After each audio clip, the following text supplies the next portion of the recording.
할렐루야. 사랑하는 우리 형제자매 여러분들, 오늘도 주님 앞에서 우리가 안에서 이렇게 말씀을 공부할 수 있는 은혜가 있으면 진심으로 감사합니다. 이제 오늘부터는 제가 이제 일주일에 이제 한 강씩 이제 히브리서를 여러분과 같이 이제 공부하기를 원합니다. 사실 이제 이 히브리서는 조금 어렵은 책이라고들 해가지고 많은 분들이 이렇게 가까이 안 하고 있는 것 같아요. 그런데 왜냐하면 이제 히브리서는 이 신약 안의 구약이라 이렇게 표현하고 있는 책입니다. 그래서 이제 구약에 대한 얘기가 많이 나오고 제사법이나 성막에 대한 얘기가 나오기 때문에 좀 어렵다는 개념 갖고 이렇게 하기 때문에 쉽게 접근하지 않는 책인데, 저는 개인적으로 이 히브리서를 상당히 좋아하는 것은 이 히브리서를 안은요, 이 그리스도의 우월함, 정말 뛰어나심을 이렇게 강조하고 있는 책이 이 히브리서라고 저는 이렇게 확신합니다. 그래서 히브리서를 읽고 그것을 공부할 때마다, 깨달을 때마다 정말 내 안에 그런 영적인 그런 생명이 아주 이렇게 충동적으로 이렇게 솟아오르는 것을 이렇게 느끼면서 흥분할 때가 많아요. 그래서 오늘 오늘부터는 이 히브리서를 갖고 저와 여러분이 한번 하나님의 은혜를 나누기를 원합니다. 이 히브리서는 이제 언제 쓰여졌냐 하면은 대충 이제 예수님이 승천하시고 난 AD 한 60년경으로 보고 있습니다. 아직은 그 성전이 무너졌다는 얘기가 없는 거 봐서는 그 성전이 무너지기 전에 네로 황제의 핍박이 있기 이전으로 봐가지고 약 60년경으로 AD 60년경으로 보고 있고, 이 누가 썼느냐에 대해서는 사실은 많은 의견이 분분합니다. 신학자들도. 그러나 결론적으로는 누가 썼는지 모르겠다.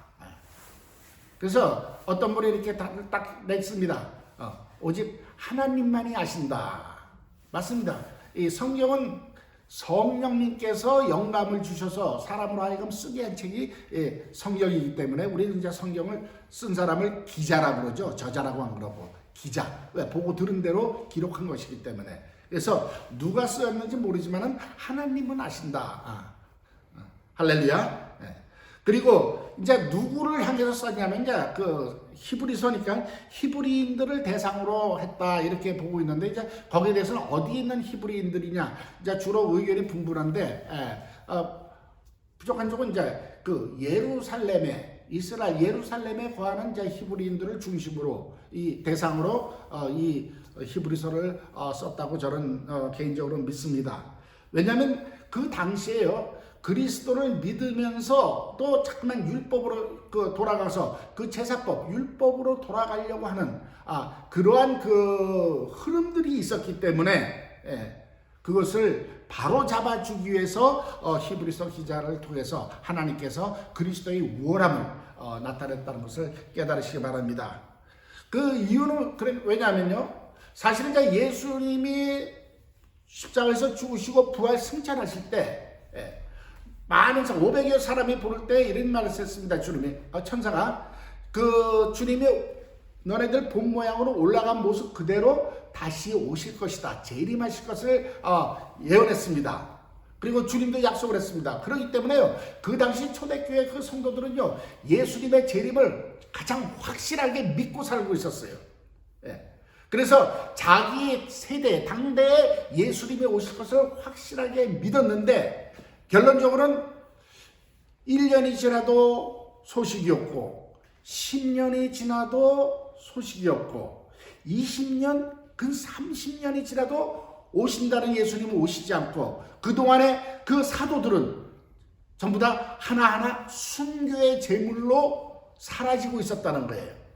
그랬을 때 그 당시에 그 성도들의 한번 그리스도인들의 그 마음을 우리가 한번 헤아려 볼 필요가 있습니다. 많은 의혹들이 있게 되었죠. 그리고 여러분 알다시피 그 유대 사회라는 것이 그 유대 그 종교로 인해서 똘똘 뭉쳐있던 폐쇄된 사회예요. 더군다나 그리스도를 믿는다, 예수 믿는다 이단식 취급했기 때문에 가족들에게서 쫓겨나는 건 물론이고 사회에서도 배척당하는 그런 어려움이 있던 시대입니다. 그래도 다시 오실 그 주님을 기다리면서 있었는데 10년, 20년, 근 30년에도 아무 소식이 없다는 거예요. 이렇게 되면요, 10년, 20년, 30년 하면 한 세대가 흘러간다는 소리입니다. 그렇기 때문에 그들은 다시 율법으로 구약 유대교로 돌아가려는 그런 경향들이 있던 그 시점에 하나님께서 히브리서 기자를 통해서 이 히브리서를 쓰게 한 것을 깨달으시기 바랍니다. 자, 근데 이 그 히브리서의 이제 학습 목적이, 즉 주제가 뭐냐면요. 말하자면 더 우리가 완전한 대로 나아갈지다. 6장에 보면 그런 말씀이 있습니다. 더 완전한 대로 나아가자. 즉 영적인 성숙을 얘기하는 겁니다. 너희가 그리스도의 초보에 머물리지 말고 더 영적으로 성장해서 결론은 뭐냐면 지성소로 들어가라는 거예요. 이 히브리서의 복음입니다. 지성소, 즉 하나님의 임재 앞에 나아가는 길이 열렸고 우리가 하나님의 그 지성소로 들어와서 하나님과 정말 이렇게 면대면 만나서 그 하나님의 임재 속에서 친밀한 그런 교제를 할 수 있는 길이 열렸다는 것을 선포하는 거예요. 율법적인 종교적인 행위가 아니라 실제 살아계신 하나님을 만날 수 있다는 이 놀라운 메시지가 히브리서에 있다는 것을 깨달으시기 바랍니다. 그래서 여러분들이, 저와 여러분들이 오늘 이런 그 개요를 머릿속에 정립하시고 말씀을 보도록 하겠습니다. 오늘 먼저 말씀은 히브리서 1장 1절 말씀 한 말씀만 먼저 보도록 하겠습니다. 제가 봉독하도록 하겠습니다.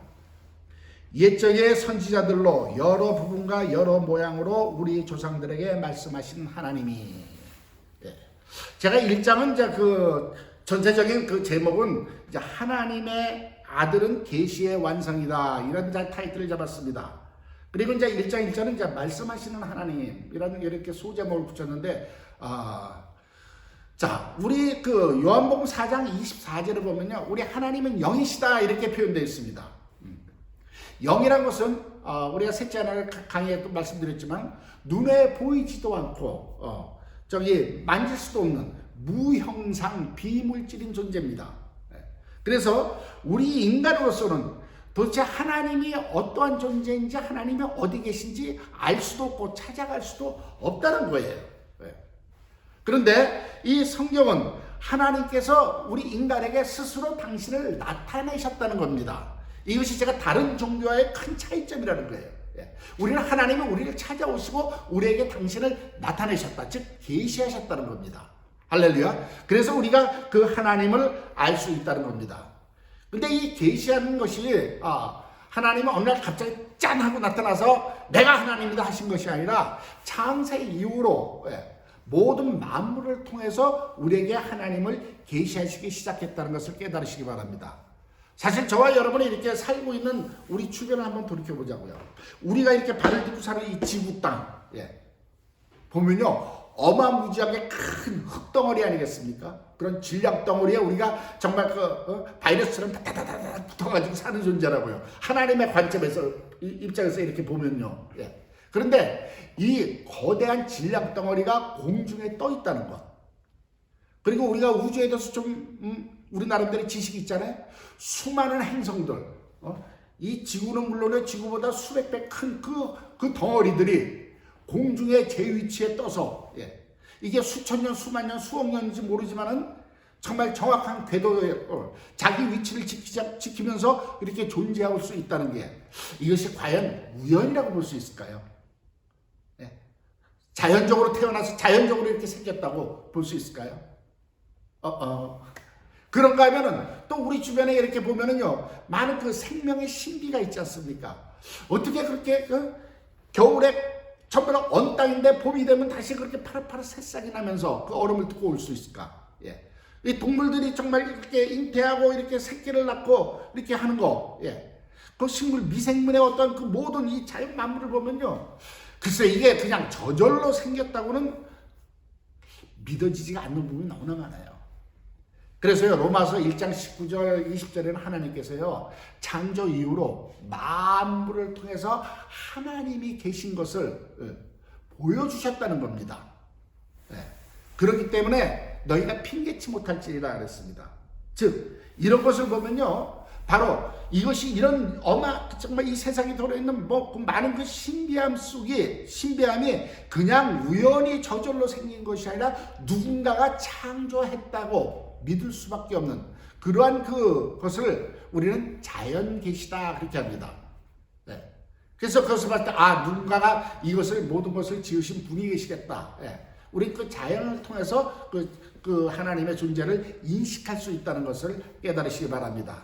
그런데 문제는요, 이러한 그 자연 계시를 통해서는 우리가 그 하나님의 존재는 인식할 수가 있어요. 막연히. 그렇지만 그 하나님이란 존재가, 창조자라는 존재가 어떠한 분인지, 무슨 생각을 갖고 있는지, 어떠한 마음인지는 알 수가 없다는 거 아니겠습니까? 그런데 오늘 이 본문 말씀에 보니까요, 옛적의 선자들 여러분과 여러 모양으로 우리 조상들에게 말씀하신 하나님이, 즉 여기는 창조주 하나님이 말씀을 하신다는 거예요. 할렐루야. 그 창조주 하나님의 말씀을 하셨기 때문에 우리는 그분의 뜻을 알 수 있고, 그분이 그 말씀을 통해서 자신을 나타내셨기 때문에 그분의 우리를 향한 사랑을 우리는 알 수가 있었다는 걸, 알 수 있는 거 알겠습니까? 그런가 하면 그분의 그 말씀을 통해서 우리가 하나님의 그 원대하신 비밀의 계획도 깨달아가고 오늘도 이렇게 은혜가 나눌 수 있다는 것을 깨달으시기 바랍니다. 그리고 그 말씀을 하심으로 피조물은 우리 인간과 교제할 수 있는 하나님이라는 거예요. 얼마나 놀라겠습니까? 그러면서 이 말의 근원이 바로 하나님으로부터 시작됐다는 겁니다. 그것이 요한복음 1장 1절에 태초에 말씀이 계시리라. 할렐루야. 이 말씀이 하나님과 함께 계셨음에 이 말씀이 곧 하나님이라. 자, 우리가 이 언어라는 것은 우리 이 지구상에서 언어를 사용할 수 있는 존재는 우리 인간뿐이 없다는 것을 여러분들 믿으시기 바랍니다. 이거 놀라운 얘기예요. 태초에 하나님만이 계셨던, 하나님은 말씀하시는 하나님이고, 이 지구상의 피조물에서는 인간만이 유일하게 언어라는 것을 소유하고 있고 사용하고 있습니다. 이 언어라는 것은 자신의 감정이나 경험, 지식 또는 뜻을 타인에게 전하는 인간의 힘이며 인간의 본질을 이루는 표직이다. 뭐 이렇게들 표현한 사람들이 있습니다. 자, 그런데 이 언어의 기능이 있다는 것은 바로 하나님이 가지고 계신 그 언어의 기능을 우리에게 주셨다는 것. 그런데 바로 이것이 영적인 존재라는 것을 증명한다는 것을 깨달으시기 바랍니다. 왜냐하면 요한복음 6장 63절에 보니까 내가 네게 이른 말이 영이요 생명이라고 그랬습니다. 예수님의 그 말씀이 바로 영이요 생명이라는 거예요. 그래서 우리에게 그 생명을 불어넣어 주셨다는 것은 우리가 영적인 존재가 된과 동시에 우리는 언어를 소유한 존재입니다. 할렐루야. 인간 안에 갖고 있는 독특한 특징이요, 능력이라는 거예요. 근데 어떤 사람들은 아니 동물들도 지네들끼리 대화를 합니다. 언어가 있습니다. 근데요, 엄밀히 따지면요, 그들은 그 언어라고 볼 수가 없어요. 그들은 본능적인 자기 나름대로의 그 시그널입니다. 생존하기고 번성하기 위한 시그널이지 언어가 아닙니다. 보세요. 우리는 이 언어라는 것은 너무나 다양하잖아요. 내 뜻과 그것만 할 것이 아니라 우리의 상대방의 마음을 감동시키기도 하고, 제가 지금 여러분들에게 이 복음을 전파하는 것, 이 정말 이렇게 강의하는 것, 이것조차도 언어의 구실 아니겠습니까? 할렐루야. 언어의 기능이라고요. 근데 동물은 절대로 이런 기능은 없습니다. 자기네들 종족끼리 살기 위한 최소한의 시그널이라는 것을 깨달으시기 바랍니다. 자, 이 기독교가 제가 항상 얘기하는데 다른 종교와 가장 큰 차이점이 뭐냐면 하나님이 우리를 찾아오셨다는 거예요. 계시하셨다는 거예요. 그래서 첫 번째 계시가 뭐였을까요? 창세기 3장 9절입니다. 아담아 네가 어디 있느냐. 하나님이 아담을 지었고 아담이 그 범죄해가지고 숨었을 때 하나님께서는 그 아담을 찾아오셨습니다. 그러면서 아담아 네가 어디 있느냐. 아담이 숨었어요. 하나님 숨은 줄 알잖아요. 전능하신 분이. 그러나 아담을 하나님께서 찾아오셨어요. 왜? 아담의 그 문제를 해결하기 위해서. 우리 인간은 그때 부끄러워서 나무 잎으로 이렇게 앞을 가렸다. 최초의 저는 패션이라고 얘기하고 있습니다. 아주 자연적인 그런 했는데 그걸로는 온전치 못하기 때문에 하나님께서는 가죽옷을 지어 오셨다는 것. 즉, 그 인간이 해결할 수 없는 문제, 즉 죽음의 문제를 해결해 주셔 오셨다는 거예요. 할렐루야. 여기서부터 하나님의 그 뜻과 하나님의 사랑이 있다는 것을 깨달으시기 바랍니다. 그 다음에 또 아브라함을 향하여 택하여서 뭐라고 그랬을까? 때가 이를 때는 내가 너에게 돌아오리라. 그러면서 이삭을 약속하셨습니다. 그것이 창세기 18장 10절과 14절 말씀이에요. 즉 아브라함을 통해서 이삭을 이 땅에 태어나게 한 그 뜻은 바로 내가 너에게 돌아오겠다는 거예요. 오겠다는 겁니다. 즉 이삭을 통한 약속의 후예로 장차 오실 메시아 예수 그리스도를 그때 이미 계시한 것을 깨달으시기 바랍니다.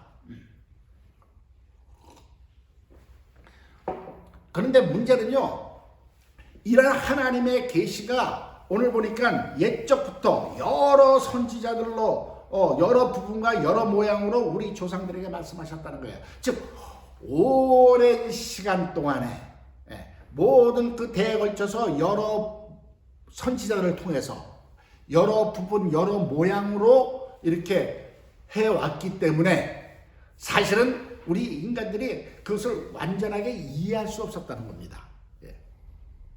그 선지자를 통해서 조상들을 통해서 한 그 계시는 하나님의 계시가 분명하지만은 그것으로 완전하지 못했다는 의미예요.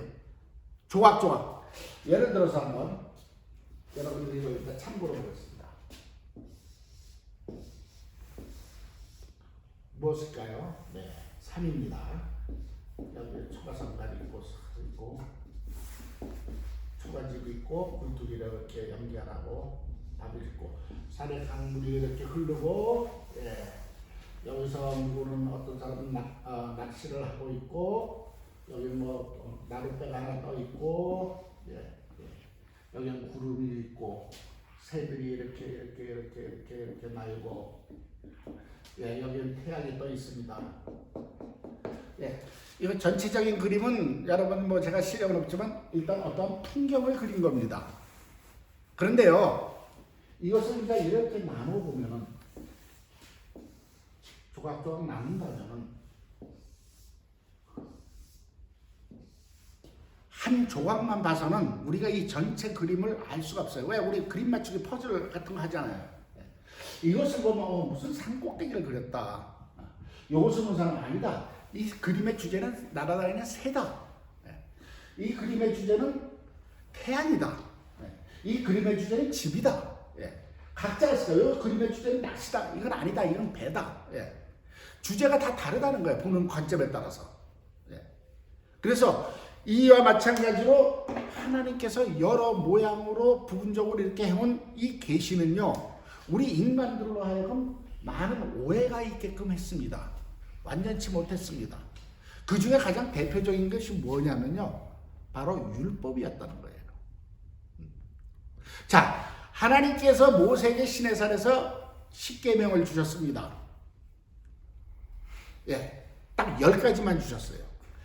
만약에 하나님께서 우리가 그 계명으로 온전하게 된다면 조금 더 디테일하게 많은 부분을 얘기했어야 되지 않았을까? 우리 한국의 헌법의 법전만 해더라도 아이고 이거 뭐 도서관으로 뭐 책은 어마무시해. 저는 뭐 법을 공부해서 얼마나 많은지 모르지만 율법조서 대단히 많습니다. 조항이. 물론 이 10가지 법도 나중에 유대인들이 율법 쪽에서 뭐 600몇 가지로 만들었다고 하는 얘기가 있는데 왜 하나님이 10가지만 줬을까요? 우리 인간들은 그것을 오해해서 이 10가지를 지키면은 우리가 의로워져서 하나님의 그 백성이 되어서 천국에 갈 수 있다. 쉽게 얘기해서 그들은 그렇게 오해를 했습니다. 그런데 나중에 이제 여러분들의 그 셋째라서 제가 강의를 했지만 보면은 율법을 10개 주신 이유는요, 하나님의 그 최소한의 법입니다. 이렇게 이제 우리가 이런 식으로 여러분이 이해하시면 보자. 내가 너에게 10가지만 줄 테니까 한번 그 10개만이라도 지켜봐라. 너네가 이 10가지 계명만 지킨다면 내가 너희들 온전하다고 인정해 줄게. 그러한 뜻으로 하나님의 10가지를 주셨습니다. 그리고 이 너네들은 10가지도 지키지 못하는 그런 부족한 죄인이라는 것을 깨닫고 내 품으로 돌아와라. 나에게로 돌아오라는 것이 하나님의 그 사랑의 메시지라는 것. 깨달으시 예수를 축원합니다. 그런데도 우리 인간은 그것을 깨닫지 못했다는 거예요. 그래서 그 율법을 지키려고 여러 가지로 쪼개서 하다가 결국은 그 율법을 지킨다는 그것 때문에 이 땅에 오신 하나님의 아들 예수 그리스도, 정말 완전한 계시를 위해서 오신 그 하나님의 아들을 십자가에 못 박는 그런 어마무지한 실수를 저지르지 않았겠어요? 그래도 그들은요, 예수 그리스도를 십자가에 못 박으면서 한 얘기가 있습니다. 이것이 하나님을 섬기는 예니라. 그래서 오늘 1장 1절 말씀에는 하나님께서는 우리에게 말씀하시는 하나님이고 계시를 하셨지만은 그 여러 옛적부터 흘러내려왔던 그 조상들을 통해서 여러 선지자를 통해서 여러 모양으로 왔던 그 계시는 완전하지가 못했다는 것이 오늘 1장 1절에 뜻하는 얘기인 것을 깨달으시기 바랍니다. 그럼 완전치 못했다는 것은 뭐예요? 하나님께서 따로 어떤 완전한 것을 예비하시고 그 완전한 것을 우리에게 보내주시기 위한, 우리에게 깨닫게 하시기 위한 하나님의 그런 뜻이 있다는 것을 우리는 깨달을 수가 있습니다. 할렐루야. 그것이 이제 1장 2절부터 쭉 앞으로 전개될 이야기라는 것을 여러분들이 기억하시고 앞으로 저와 같이 이 히브리서를 한 절 한 절 같이 공부하는 귀한 시간을 보냈으면 참으로 감사하겠습니다. 오늘은 간단하게 개요와 우리가 1장 1절 말씀하시는 하나님 갖고 그런 주제를 갖고 1장 1절의 말씀을 서로 은혜를 나눴습니다. 여러분들 사랑합니다. 여러분 삶 속에서 이 하나님의 놀라우신 은혜가 넘치시기를 다시 한번 예수로 축원합니다. 감사합니다.